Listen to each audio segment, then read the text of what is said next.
ஒரு முக்கியமான அம்சம் என்னன்னா, பல்வேறு கேஸஸ் போட்டதுனால, அதாவது நிறுவனங்கள் வந்து தொடர்ச்சியாக வந்து எப்படி ஏமாத்துவாங்கன்னா, அ ஒரு 100% சம்பளத்தில 5 இல்ல 10% கம்மியா தான் வந்து பேசிக் பே வச்சுப்பாங்க.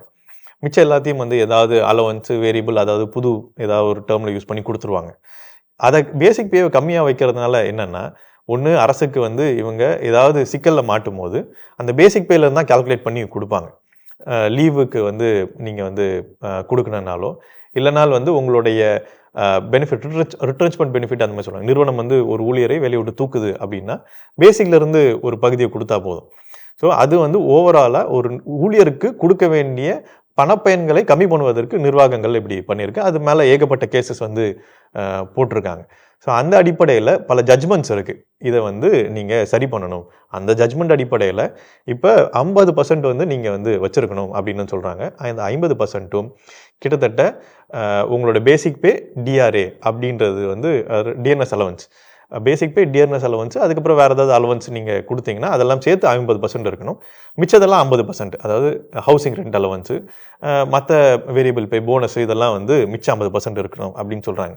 இந்த கால்குலேஷன் வந்து பெரும் நிறுவனங்கள் பெருசா வந்து அமல்படுத்திட்டாங்க. ஆல்ரெடி இருக்கு.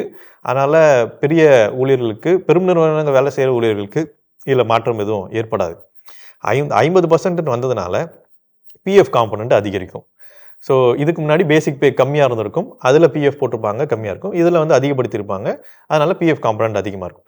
ஓவரால் சேலரியில பேசிக் அதிகமானதுனால சம்பளமும் பிஎஃப்பும் அதிகமானனால கையில ஒண்ணும் பெருசா கம்மியாலாம் ஆகறதுக்கு வாய்ப்பு கிடையாது. ஸோ அதனால அது மீட் அவுட் ஆயிரும் இந்த கால்குலேஷன்ல.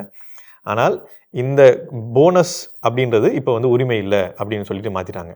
ஸோ அப்ப போனஸ் வந்து நான் குடுக்கணும் அப்படின்றது வந்து அவசியம் இல்ல. இதுவரைக்கும் உரிமையா இருந்துச்சு. அதே மாதிரி இப்ப இந்த காம்போனன்ட்ல ஓவரால் லிமிட் அப்படின்றது வந்து மினிமம் வேஜஸ் அப்படின்னு வந்து ஒண்ணு செட் பண்ணுவாங்க. அது வந்து இப்ப 11,000 இல்ல 14,000 ஸ்கில் அடிப்படையில வந்து தமிழ்நாடு கவர்மெண்ட் இல்ல கலெக்டர் அந்த மாரி செட் பண்ணுவாங்க. இப்ப அதுல என்ன இன்ட்ரோடியூஸ் பண்ணியிருக்காங்கன்னா, ஃப்ளோர் லெவல் வேஜ் அப்படின்னு சொல்றாங்க. ஸோ மினிமம் அப்படின்றது தான் மினிமம்.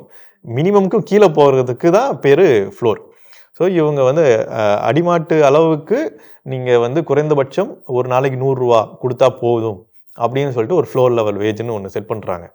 அப்ப அந்த வந்து நீங்க சொல்லும்போது, மினிமம்க்கும் கீழ வந்து ஒரு லெவல் தான் செட் பண்றீங்களே தவிர, மினிமம் வேஜஸ 28,000 மாத்துங்க அப்படின்னு சொல்லிட்டு, இன்னும் சில இடங்கள்ல 40,000 குடுங்க அப்படின்னு சொல்லிட்டு, சில துறைகள்ல வந்து மினிமம் வேஜஸ் கேட்கறாங்க.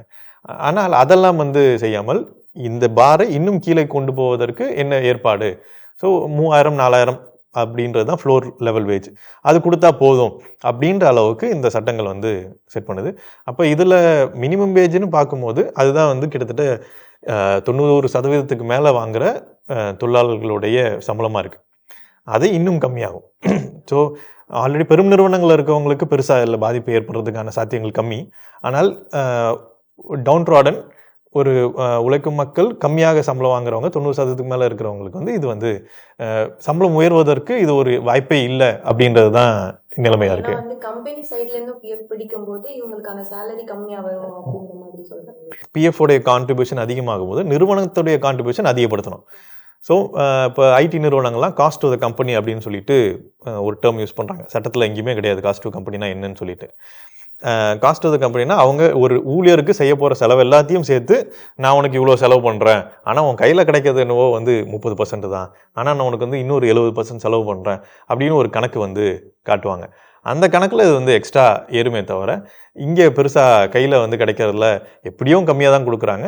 அதுல அதே லெவல் தான் மெயின்டெயின் பண்ணுவாங்க. அதுல பெருசா மாற்றம் எதுவும் ஏற்படாது. இந்த சட்டத்துல வேற என்ன விஷயத்த மெயினா கொண்டு வராங்க? அதாவது இந்த சட்டங்கள்ல பல்வேறு உரிமைகள் வந்து போகுது. அதுல குறிப்பா உங்களுக்கு வந்து இந்த சட்டங்கள அமல்படுத்துறதுல வந்து இருக்கிற சிக்கல்கள இதுவரைக்கும் தொழிலாளிகள் வந்து எப்படி வந்து ஹேண்டில் பண்ணாங்கன்னா, நாங்க ஒண்ணா சேருவோம் சங்கமா. சங்கமா சேர்ந்து நாங்க வந்து போராடுவோம். போராடுறதுக்கு முக்கிய முறை வந்து ஸ்ட்ரைக். ஃபர்ஸ்ட்டு பேச்சுவார்த்தை நடத்துவாங்க. பெரும்பாலும் நிறுவனங்கள் வந்து பேச்சுவார்த்தைக்கு வராது. தென் அரசுகிட்ட போவாங்க. அரசும் கைவிட்டுரும். தென் அப்ப வேற வழி இல்லாம ஸ்ட்ரைக்குக்கு போவாங்க. அப்படிதான் வந்து சாம்சங் ஸ்ட்ரைக்கோ, இல்லன்னா வந்து டிரான்ஸ்போர்ட் ஊழியர்கள் ஸ்ட்ரைக்கோ, இல்ல இப்ப வந்து தூய்மை பணியாளர்கள் நடத்திட்டு இருக்க ஸ்ட்ரைக்கோ, இதெல்லாமே வந்து நடக்கும். ஆனால் இந்த ஸ்ட்ரைக் எல்லாமே அமல்படுத்துவதற்கு உரிமை இருக்கு. அதனால அவங்க அந்த ஸ்ட்ரைக் வந்து பண்றாங்க. அவங்களுக்கு மேல பெருசா நடவடிக்கை எடுக்க முடியாது. இப்போ வர தொழிலாளர் சட்டங்களில் விர்ச்சுவலாக ஸ்ட்ரைக் பண்ணலாம், ஆனால் நீங்கள் இந்த 100 கண்டிஷனை வந்து நீங்கள் வந்து பூர்த்தி செய்யணும் அப்படின்னு சொல்லும்போது ஸ்ட்ரைக்கே பண்ண முடியாத ஒரு சூழ்நிலைக்கு வந்து கொண்டு போயிடுறாங்க. அப்போ இதை அமல்படுத்தவே முடியாது.